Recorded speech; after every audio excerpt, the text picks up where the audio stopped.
What's up, you guys? YouTube family. My name is Mary Gatti. This is my first video upload on YouTube.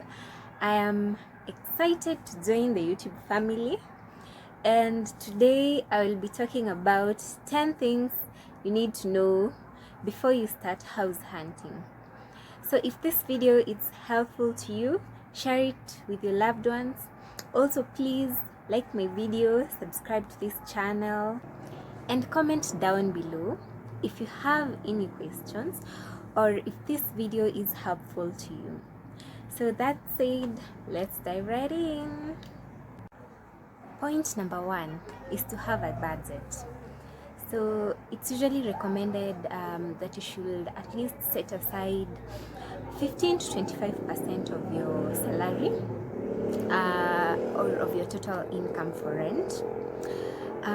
So if you want to buy, you should also save up. And if you're renting a property, this depends on what you earn. You might afford rent that goes from maybe 10 to 15k, 15 to 20k, 20 to 25k. So it really depends on your paycheck. If you're buying, save up. You need to save up or to get a down payment, to save up for your down payment and maybe to get a loan, maybe from a bank.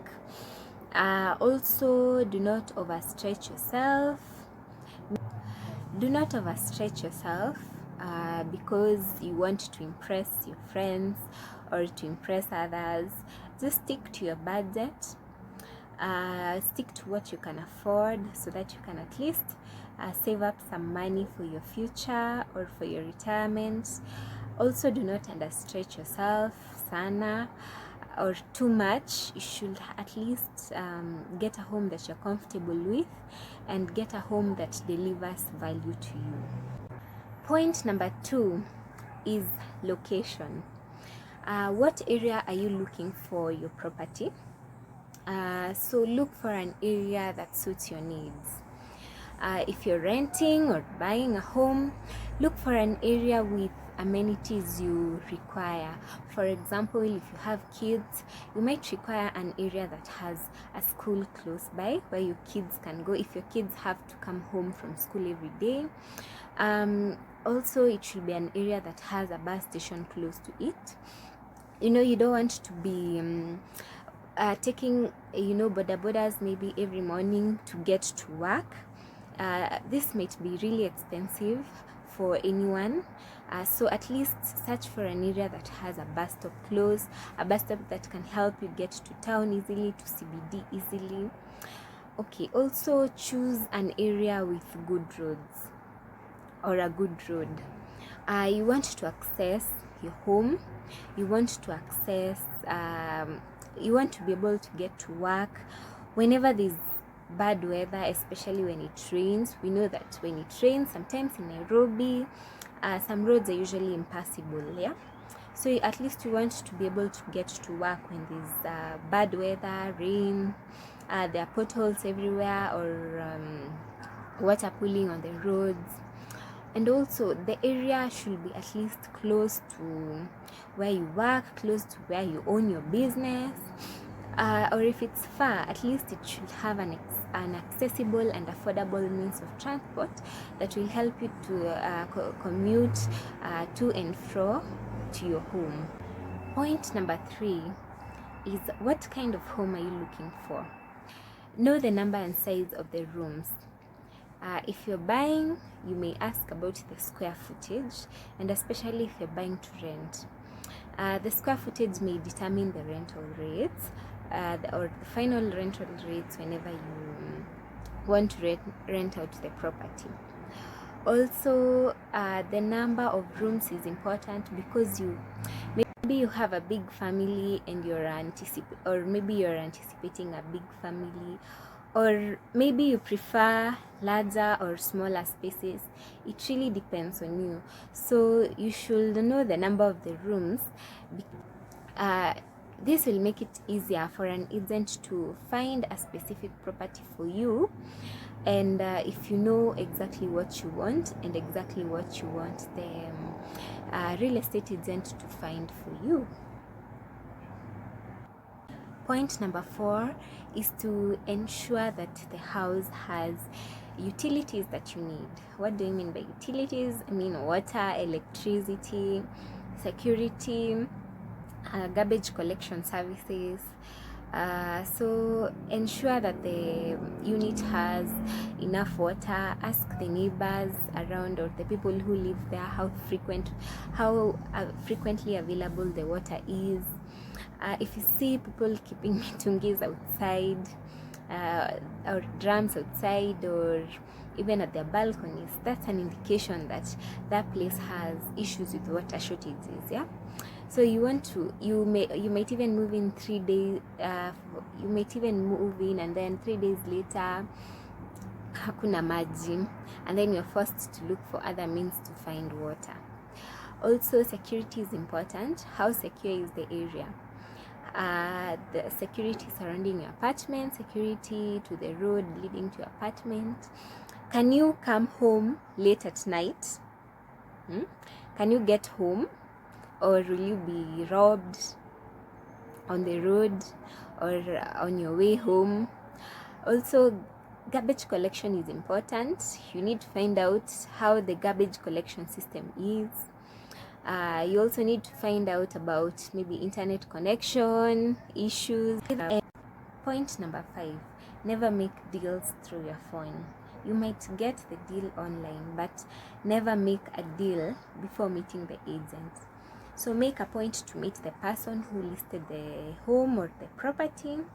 Make a point to see the property to know if it's a true deal or if you even like the property. Point number 6 is to contact a well-known agent in the area. Maybe the one with the most for sale signs, or through recommendations. Personally, I prefer recommendations, which means that the agent's reputation precedes them. So be also alert against cons. Some agents may ask for viewing fees depending on the area, which may range from 500 to 1,000 shillings. And personally, I think viewing should be free because you haven't really made up your mind on the property, and you're being told to pay viewing fees. This might be very expensive for you, especially if you're looking for or looking at many properties at the same time. Point number 7, always make an effort to see the property. So if you maybe did your research online, and okay, this mostly applies for buyers. Don't pay for a property before you have seen it and have it evaluated. So usually most properties are evaluated by professional appraisers who evaluate the property and tell you if the property needs repairs, how much it will cost you, and this might actually make a great negotiation basis on your final buying price, and it might help reduce your final buying price, especially if you're going to incur costs of repairing and refurbishing your property. Point number 8 is to ensure that you know a little about the neighborhood. So, is there a history of robbery with violence or theft? What do people do on the weekend? Is there a church or a social gathering that is close to where you live that might actually disrupt your peace and quiet on the weekend? And if you're buying a home, know the plans that are coming up in the area. For example, roads, railways. Okay, you can find this from the Lands Commission office, or you can find out if you're moving into a riparian land. This information might actually save you a lot of heartache in the future. Point number 9 is to ask for clarity when you do not understand something in the deal. So if you're buying a property and you don't understand the terms of your contract, it would be good to involve a lawyer. And if the costs that you're supposed to incur in closing a property deal, or a property deal that you're buying, If these costs do not add up, please ask for clarity, and you might as well consider withdrawing if you feel that some information has been hidden from you. Finally, point number 10 is to go with what you feel. If you feel that the house doesn't really meet the needs that you require, or the deal does not feel like a good deal, or your gut feeling is telling you that this is not a good deal, please just don't force it and get out of the deal.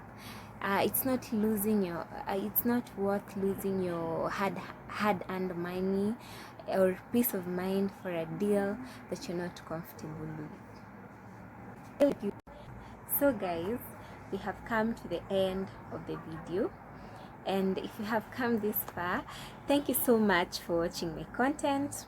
I know there is an issue with background noises, but I am going to deal with that, and I'm going to at least try and improve that.